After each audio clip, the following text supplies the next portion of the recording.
গাছের নয়, যেন অন্য কেউ, বসন্ত বাতাসের ঢেউ।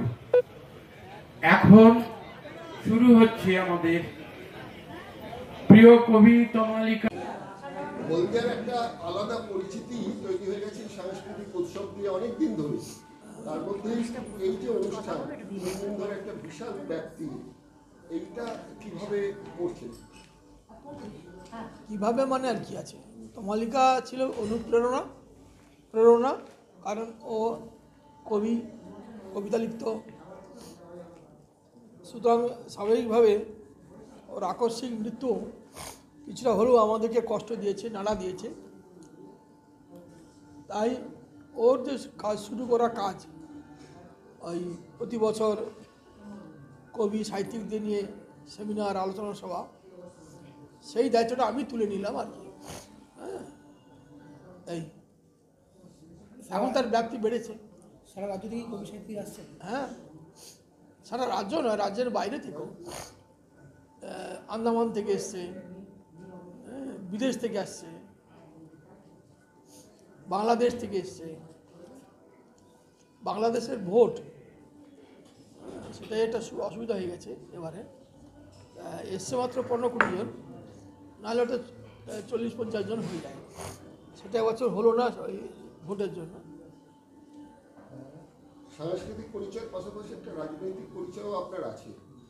সেই জায়গাটায় দাঁড়িয়ে এই দুটোর সেতু বন্ধন কীভাবে করছে? আর কীভাবে করছে সে তো আপনারাই ব্যাখ্যা করবেন। আমি মূলত রাজনৈতিক নেতা, ওই পরিচয়টাই দিতে আমি ভালোবাসি। আমি সাহিত্যিক নই, কবি নই, সাংস্কৃতিক কর্মকাণ্ডের সঙ্গেও তেমনভাবে যুক্তও নই।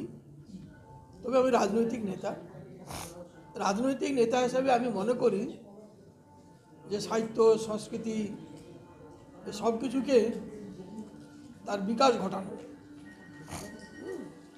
এই হচ্ছে আমার মূল কারণ। তবে রাজনৈতিক কর্মকাণ্ড মানে শুধু এই নয় মিটিং আর মিছিল, সৃষ্টি। সাহিত্য সংস্কৃতির মূল কথা সৃষ্টি, রাজনীতিতেও অনেক কিছু সৃষ্টির সুযোগ আছে, করতে হবে। এই বামপন্থী সংস্কৃতি আর দক্ষিণপন্থী সংস্কৃতির মধ্যে কিছু তো ফারাক আছে। হ্যাঁ, সেই জায়গাটাকে কিভাবে এখন নিচ্ছেন? সেই ধারা কীভাবে প্রয়োগ করলাম কি করলাম না, ওটা কোনো আলোচনার বিষয় নয়। কাজের মধ্য দিয়েই সেই ধারাটার ব্যাপ্তি হবে। ঠিক আছে। লেখক এবং সাংবাদিক, আমরা শীঘ্রই শুরু করছি স্মারক বক্তৃতা নীরেন্দ্রনাথ চক্রবর্তী। আজকের অনুষ্ঠানের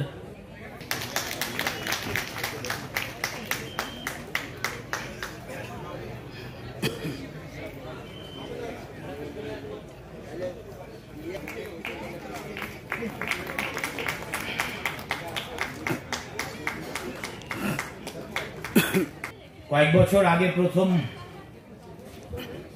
এই সাহিত্য সংস্কৃতি সভায় এসেছিলাম। মাঝখান দিয়ে কয়েকটা বছরও চলে গেছে, আমার নিজের জীবনেও অনেক ঝড়ঝঞ্ঝা গেছে। সে যাই হোক, প্রথমেই আমি আপনাদের সকলকে ইংরেজি নববর্ষের আন্তরিক প্রীতি ও শুভেচ্ছা জানাচ্ছি। মঞ্চে উপবিষ্ট পরিচিত মানুষ এবং খুবই প্রিয় মানুষ এবং এখানে উপস্থিত সুধীজন, এই মধ্যাহ্ন মঞ্চের কোনায় এসে দাঁড়িয়েছিলাম। দেখলাম এবার একাডেমি পুরস্কার প্রথম শ্রেণীতে প্রথম হয়ে বাংলা সাহিত্যে, এবং 1912 সালে সম্মানিত হন। সত্যবতীজির জন্য একটু জোরে করতালি। শ্রী সায়ন্তন শেঠ তিনি বরণ করছেন এখন, এবং সুদীপ্তন শেঠ এই উপহার, আমাদের স্মারক উপহার আপনজন 2000 টাকা। এবারে লক্ষণদা বললেন 5000 টাকা কিছু হয় না, 10,000 টাকা করবেন, আরো পরে বাড়বে। আমরা যারা 2000-5000 পেয়েছি খুব আফসোস করছি। শ্রী সায়ন্তন শেখ,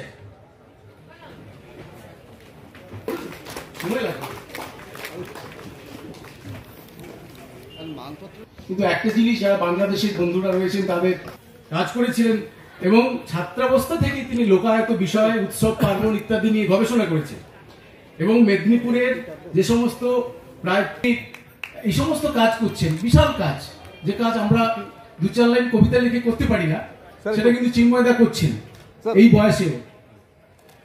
তাকে আমরা আপনজন সম্মাননা 2024 এই সম্মানে ভূষিত করছি। শ্রী সায়ন্তন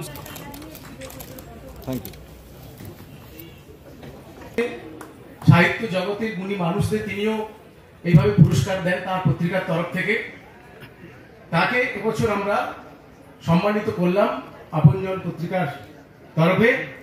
কমলিকাদির 2 পুত্রবধূ, তারাও আমাদের আপনজন, শ্রীমতী সুস্মিতা সাউ শেখ এবং শ্রীমতী স্পর্শিতা পণ্ডা শেখ, তারা সম্মানিত করছেন এখন আমাদের স্মারক উপহার।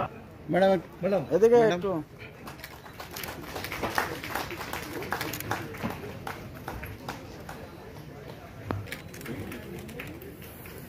ম্যাডাম একটু থ্যাংক ইউ। এবং শিশির, এদের গান আমরা একদিন শুনবো, অসাধারণ তারা গান করে।